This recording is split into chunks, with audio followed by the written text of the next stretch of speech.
दोस्तों, कुमार ध्रुव का नमस्कार। मैं कुमार ध्रुव बोल रहा हूं। आज इस एपिसोड में मैं अग्निपथ और अग्निवीर की बात करना चाहता हूं, और कुछ नहीं। ये अग्निपथ अग्निवीर लेके आया है सरकार। 17.5 साल से लेके 21 साल तक लोगों को, जहां से उसकी कैरियर बननी शुरू होती है, उनको आप नौकरी देने जा रहे हो। ठीक है, 4 साल रखोगे, उसके बाद बाहर कर दोगे। अभी 46,000 लोगों की भर्ती करने का ऐलान हुआ है। आज देखिए, सारा भारत जल रहा है, खासकर नॉर्थ इंडिया में। उत्तर प्रदेश, बिहार हो गया, उत्तराखंड हो गया, हिमाचल प्रदेश हो गया, इवन मध्य प्रदेश भी हो गया। सब जगह एजिटेशन चल रहा है। मैं ये कहता हूँ, मैं इसको बिल्कुल अलाउ नहीं करूँगा कि ये दंगा करे, सरकारी प्रॉपर्टी को जलाए, नष्ट करें। नहीं होना चाहिए। मैं हाथ जोड़ से अपील करता हूँ, हाथ जोड़ के युवाओं से, ऐसा मत करिए। अल्टीमेटली टैक्स पेयर का पैसा है, आपका भी पैसा है। नुकसान अल्टीमेटली आपको भी हो रहा है।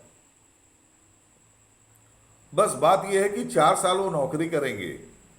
जो आर्मी के लोग हैं वो सेवा करते हैं, है ना। 15 साल की, 19 साल की नौकरी होती थी। अब वो आप बंद करके 4 साल लेके आ रहे हैं ना। ना आप उनको रैंक देंगे। रैंक मिलता है ना, गांव से आता है वो। एक गांव वाला, सभी गांव वाले उसकी तारीफ करते हैं। उस आदमी के नाम से जो आर्मी से रिटायर होके आता है ना, उसके नाम से गांव चलता है। ठीक है ना। लेकिन आज क्या कर रहे हैं आप? इसको लेबर बना देना उसको 4 साल में। उसके बाद सरकार ने जब देखा ये दंगा चल रहा है, कुछ ढाकने की कोशिश की। ढका ऐसा, आसाम राइफल्स में 10% को नौकरी दी जाएगी। सीआरपीएफ, XYZ, ब्ला ब्ला ब्ला ब्ला ब्ला, जितने 10-10% दी जाएगी। चले, मैं मान लेता हूं जो 25% बचेंगे रहेंगे आर्मी में, बाकी जो 75% को अलग कर दिया जाएगा, तो उनको 10% 10% करते करते कई जगह पे उनको उसके लिए स्पेशल उनको नौकरी दी जाएगी। मतलब कोटा रहेगा। चलिए मान लेते हैं, बहुत अच्छी चीज है। अभी तो 46,000 के लिए लोगों को अप्लाई किया है। अप्लाई करना, बोलो भर्ती करेंगे हम। मैं कहता हूं 60,000। 60,000 होता था, 2-3 साल से तो भर्ती हुई नहीं। तो मान लीजिए 60,000 लोगों को लेंगे 4 साल के लिए। 17.5 साल से लेके 21 साल तक। अभी तो ज्यों की 2 साल भर्ती नहीं हुई है, तो 2 साल उन्होंने बढ़ा दिया सिर्फ इस साल के लिए, 23 साल। बाकी फिर अगले साल से वो 21 साल होगा। मान लीजिए 60,000 लोगों को आपने सिलेक्ट किया, 15,000 को रखा 25%, 45,000 लोगों को आपने आउट कर दिया। अब आप डैमेज कंट्रोल करने में लगे हुए हैं कि भाई जितने भी अलग हो जाएंगे, मान लीजिए 45,000 हो जाएंगे, उनको 10% सीआरपीएफ, 10% इसमें, 10% उसमें, 10% रैप में, और क्या बोलते हैं, सब इंस्पेक्टर में, अलग अलग स्टेट्स में, और कांस्टेबल सब लिया जाएगा। देखिए, सब इंस्पेक्टर तब लिया जाता है जब वो कम से कम ग्रेजुएट हो, तो उसको पोस्ट तो मिलेगा नहीं। चलिए, फिर भी हम मान लेते हैं कि उनको भी मिल जाएगा। कोई होगा 12th पास के बाद गया, वो ग्रेजुएशन भी कर लेता है। एक तो 4 साल बाद क्या ट्रेनिंग लेके जाएगा वो? 6 साल, 6 महीने का ट्रेनिंग में। दूसरी चीज, सरकार डैमेज कंट्रोल करने में लगी है। एवरेज मैं बता रहा हूं कि पिछले 3-4 साल से जो भर्ती हो रही है, ये असम राइफल्स बोलिए, सब में बोलिए, ब्ला ब्ला ब्ला, जितने भी है, 10,588, 10,508 86 लोगों को भर्ती किया गया। मैं मान लेता हूं चलिए 20,000 लोगों को भर्ती होगी अगले साल से या 4 साल बाद। तो आप गणित देखिए, खेल देखिए, 60,000 लोगों को आप भर्ती कर रहे हैं, 15,000 लोगों को 4 साल बाद रखा जाएगा, 45,000 लोग बेरोजगार हो गए।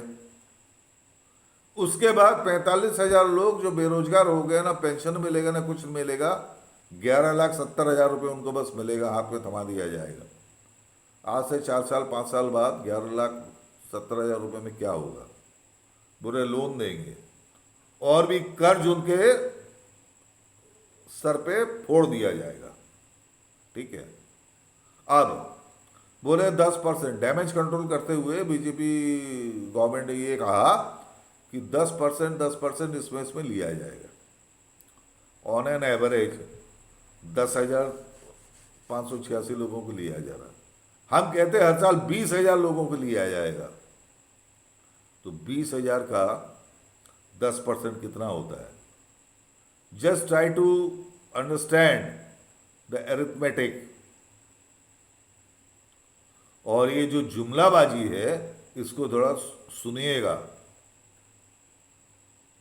ठीक है। 60,000 आपने भर्ती की, 15,000 लोगों को रखा, 45,000 लोग अलग हो गए, बेरोजगार हो गए। अब वो अप्लाई करेंगे XYZ कहीं पे भी, कितना परसेंट लेंगे? 10%। तो 45,000 में से 10%, 4,500 लोगों को लिया जाएगा, 5,000 लोगों को लिया जाएगा मान लीजिए। बाकी 40,000 तो बेरोजगार हैं। क्या वो बनेंगे? गार्ड बनेंगे। उस समय तो उसकी उम्र कितनी होगी? 23 साल 24 साल। शादी होगी? नहीं होगी। अगर उसको देखने भी आता है तो क्या बोलेगा? क्या करते हो? क्या बोलेगा? कुछ नहीं करते हो, है ना। और 11,70,000 रुपये जो मिलेगा उसके बैंक में रखेंगे, कितना मिलेगा आपको इंटरेस्ट? हम कहते हैं ज़्यादा से ज़्यादा 10%, वो भी नहीं मिलता है, 6-7% मिलता है FD में। हम 11 लाख का 12 लाख मान लेते हैं। 12 लाख का 10% कितना होता है? 1,20,000। मतलब 10,000 रुपये उसको पर मंथ मिलेगा।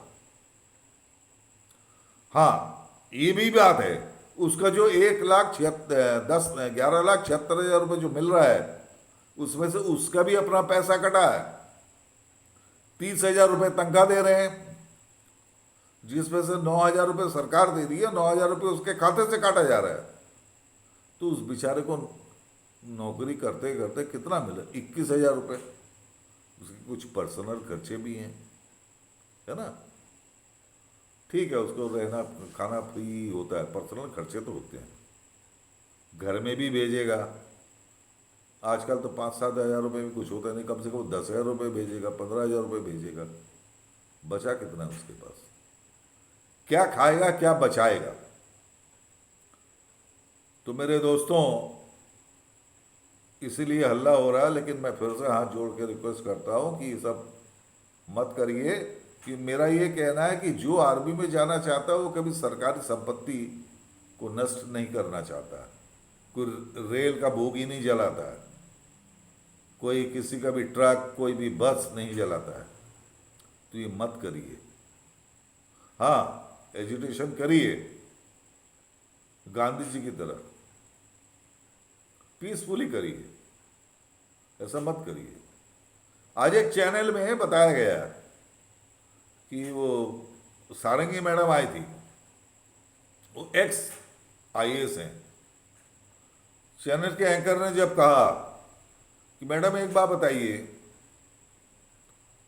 कि जब आपने जब IAS के लिए भरा था, उस समय प्रीलिम हुआ, उसके बाद फाइनल रिटन हुआ, आपका सिलेक्शन हो गया, है ना।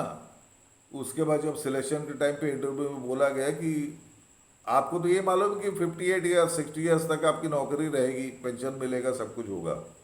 उस समय अगर बता दिया जाता है कि नहीं, आपको कोई पेंशन नहीं मिलेगी, 4 साल की नौकरी है आपकी, आप क्या करेंगे? उस लेडी ने कोई जवाब नहीं दिया, क्योंकि साथ ही साथ पैनल में कुछ लड़के आए थे। बोले साहब मैं तो एग्ज़ाम दे के आया हूँ। उनका एग्ज़ाम फिजिकल टेस्ट होता है, उसके बाद मेडिकल होता है, जैसा आईएएस आईपीएस के लिए होता है, तो आर्मी वालों के लिए भी होता है। उनका क्या, फिजिकल टेस्ट होता है, पहला वो क्लियर किया, फिर मेडिकल टेस्ट होता है, वो क्लियर किया। 1.5 लाख लोगों को सिलेक्ट किया गया। उन्हें ये फॉर्म भरवाया गया कि 19 साल की नौकरी है, 19 ईयर्स। अब वो बोल रहे हैं कि साहब मैं जाऊंगा कहाँ, तो मुझे तो बुलाएंगे तो बोलेंगे 4 साल की नौकरी को और पेंशन नहीं मिलेगी। लेकिन मैंने 4-5 साल जो मेहनत की है, जो खून पसीना बहाया है, जो मेरे पापा ने मम्मी ने जो मेरे लिए खर्च किए हैं कि कुछ सीख लो, कुछ यो करो, ये कोचिंग कर लो, है ना, तो अब ये मुझे बोल रहे हैं कि 4 साल की नौकरी करोगे, ना पेंशन मिलेगा ना कुछ। लेकिन मैंने फॉर्म तो इसलिए भरा था ना, 19 साल की नौकरी करेंगे उसके बाद पेंशन भी मिलेगा। जब ये जायज क्वेश्चन एक चैनल के एंकर ने बोला,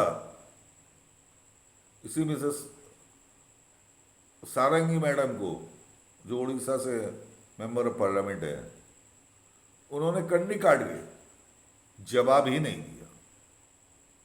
तो अब बताइए क्या होगा, क्या होगा इस देश का? एक सांसद चाहे उपचुनाव में आते हैं, चाहे एमपी हो चाहे एमएलए हो, 1 साल के लिए रहता, जिंदगी भर उसका पेंशन, तो मर जाता तो फैमिली को भी पेंशन। उसके बाद वो जब दूसरी बार जीतता है, उसका पेंशन डबल हो जाता है, ये भी पेंशन वो भी पेंशन। और जो आर्मी वाला जिसके कारण आप बचे हुए हो, पार्लियामेंट में गोली चली थी, आतंकवाद आए थे, बच आप इसलिए गए हो नेताजी क्योंकि आर्मी वाले थे, वो अपना सीना आगे तान के मरे हैं आपको बचाने के लिए, और उनके साथ आप ये कर रहे हो, बहुत गलत कर रहे हो, बहुत गलत। मोदी जी को हाथ जोड़ के मैं निवेदन करता हूँ, साहब ये क्या कर रहे हो आप, तो देश का नुकसान मत करो। जय हिंद, जय स्वराज, भारत माता की जय।